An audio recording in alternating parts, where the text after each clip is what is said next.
Welcome back to Oklahoma Postgame coverage. Ryan Breeden joined by Chris Becker. Oklahoma State just lost to Kansas 78-66 on the road. It was a tough one just from the very beginning. Felt a little bit like how the Texas game went, but without parts at the end.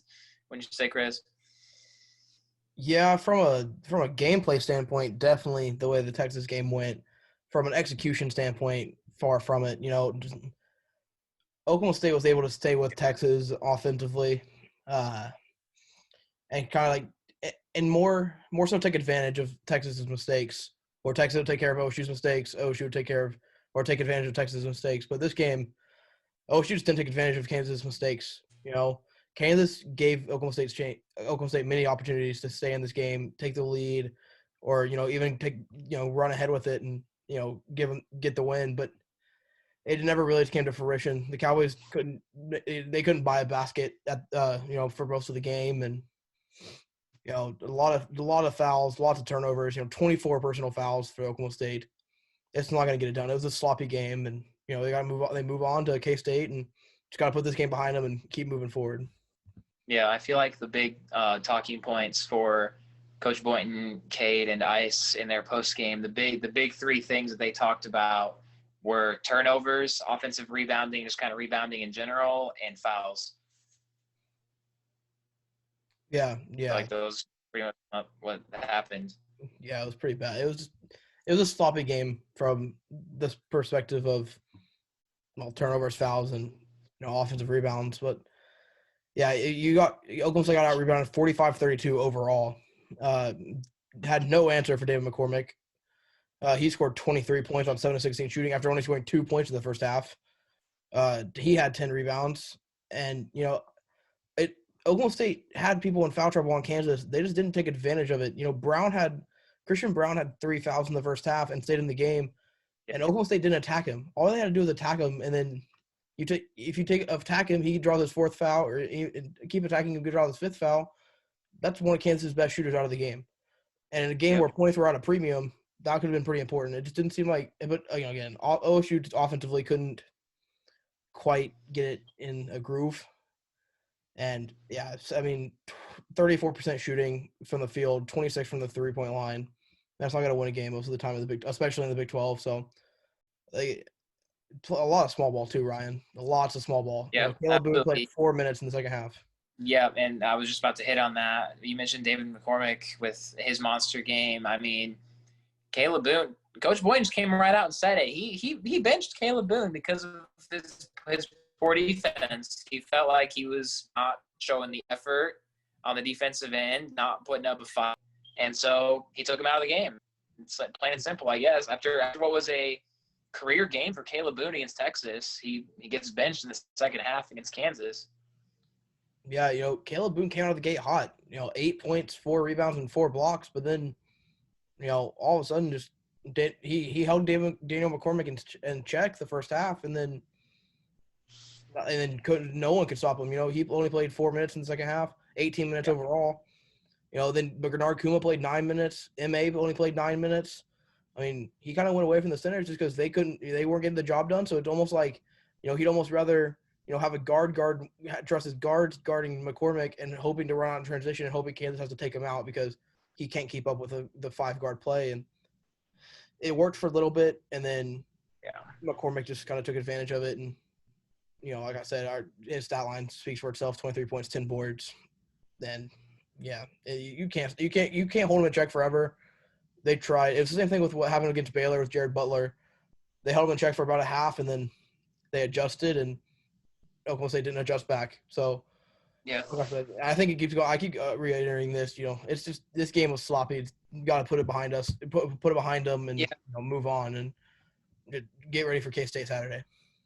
Yeah, it seemed like the game plan was to go small, especially in the second half, try to create some space for those guards, but it just nothing really worked. Cade was getting double and triple teamed off screens, and he was getting swarmed. There was turnovers by the guards. Ice had a bit better of a game offensively today, but he's been dealing with a foot injury, and that was something I think we talked about a few games ago in our post game when I asked you how he felt about Isaac Likely and how he didn't quite look right. And I guess it turns out he's been dealing with a foot injury. And Coach Boynton said that maybe it'd be in his best interest to rest him and have him sit out for a game or two before you head into that final stretch. Do you think that would be a good idea? Yeah, I mean, if you look at it, the next two games for Oklahoma State are K-State and Iowa State. Two teams who are struggling. Two very good teams. It's the Big 12. No team's really, really bad. Iowa State's more at full health than they have been, I think, almost all season. They get Solomon Young back. But, looking at those two games, those are two – I mean, that's best-case scenarios. He could sit out those – rest him those two games instead of having to rest him against a Texas Tech or a Baylor. Rest him against somebody, towards the bottom end of the Big 12 and get him ready to for the end of the season for that final stretch and final run. But ideally, he doesn't rest at all and he can be able to get playing. But if that's the best case scenario, or if it's best for him to rest, you'd want to ideally a fully healthy Isaac Likely going down the stretch. But away from Isaac Likely, Kansas, their starting lineup's what killed Oklahoma State. Oklahoma State only allowed 2 bench points for Kansas, but every single one of Kansas starters were in double digits. 2 and 3 of them had 15 or more points. So yeah, they just didn't have an answer for a lot of these guys. Kansas's shots were falling. There are some shots that I tweeted once. It was just, of course that shot fell. Yeah. There towards the end, Oklahoma State couldn't buy a bucket, and some of these Kansas buckets just kind of came out of nowhere and fell. Braun bricked a free throw off the back iron that would normally bounce way up and then fall off to one side or the other. Instead of doing that, it bounced straight up and back into the basket. So, yeah, it was an unfortunate game, and it was sloppy, and it just, I don't know, it just didn't. Oklahoma State just never kind of got it together, and just kind of came out of the gate slow, and they just stayed that way. Yeah. And it seemed like right when they were about to make a run, you hit a big shot. Farrah Flavors hits a 3.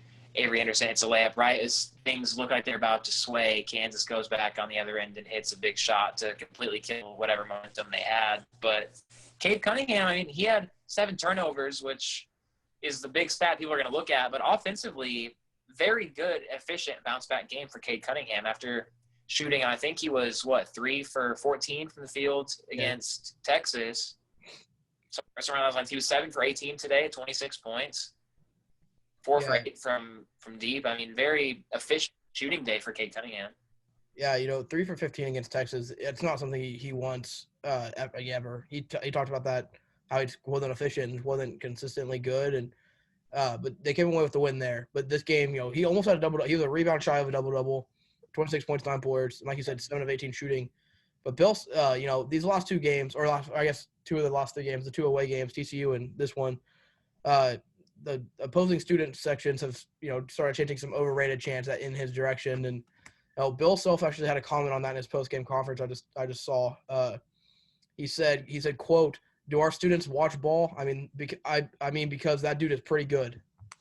So yeah, chanting overrated at Cade Cunningham, probably not a good idea, especially when he scores 26 points.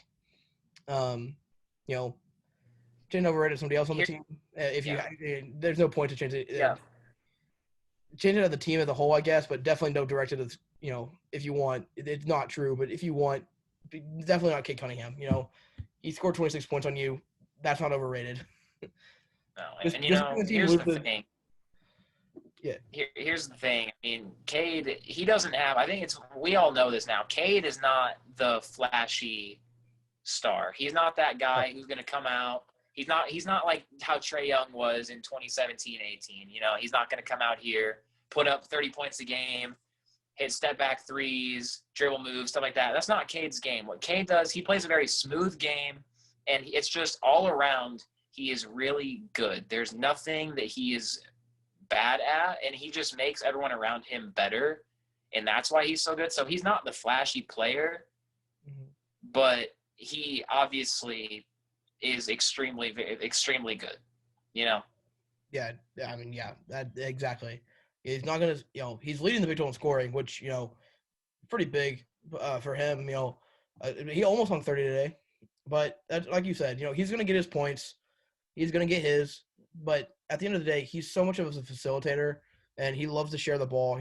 Not his assist numbers aren't always super high, but he's more of a pass first kind of guy, and then. Yeah. The ball find its way back to him, and he'll pop up a shot, and he's getting better scoring wise. And, he had 5 points in the first half. A lot of people are going to look at that and be like, oh, that's not very good. But, there's been a couple games this year where he hasn't scored a single point in the first half. So, yeah, and he still ends with like 17 or 20 points. That's just what he does.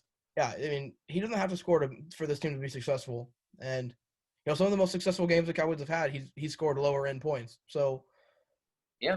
I think Oklahoma State I think they'll rebound from this game. And this kind of down slump they've had the last 3 games, obviously they won against Texas despite the sloppiness, but since TCU, it's kind of been on a little slump. There's been a little offensive slump there, but you got 2 good games to kind of rebound from that before going back into the gauntlet that is Big 12 play, where you have two of your final 6 games or whatever is against OU. So, yeah, it'll certainly be fun. You summed it up pretty well. 2 games here to try to get tuned up and back, kind of with some momentum rolling for the massive 4-game stretch that we keep talking about coming up, starting on the 20th with 4 games in 7 days, and they're all against basically top 10 teams. I mean, OU's number 12, but then you're talking, you got number 2, number 7, and then back-to-back against number 12 OU. That 7 days is going to be brutal. So, I mean, getting as much confidence and getting rolling before then is super important. So I think that's what they need to try to do with K-State and Iowa State. And one thing that'll be very big is having a healthy Isaac Likely back for that stretch. So whatever they need to do to get Ice rested, get everyone straight, get everyone focused, get everyone back just into their form with confidence, and just hit these last 6 games the best you've got. Yeah, exactly. Yeah, well, that'll do it, I think, for this post-game coverage for Oklahoma State. Once again, they dropped a tough one to Kansas today, 78-66, but we'll be back on the 13th with post-game coverage when the Cowboys take on Kansas State in Stillwater. So stay tuned for that. Until then, see you guys later.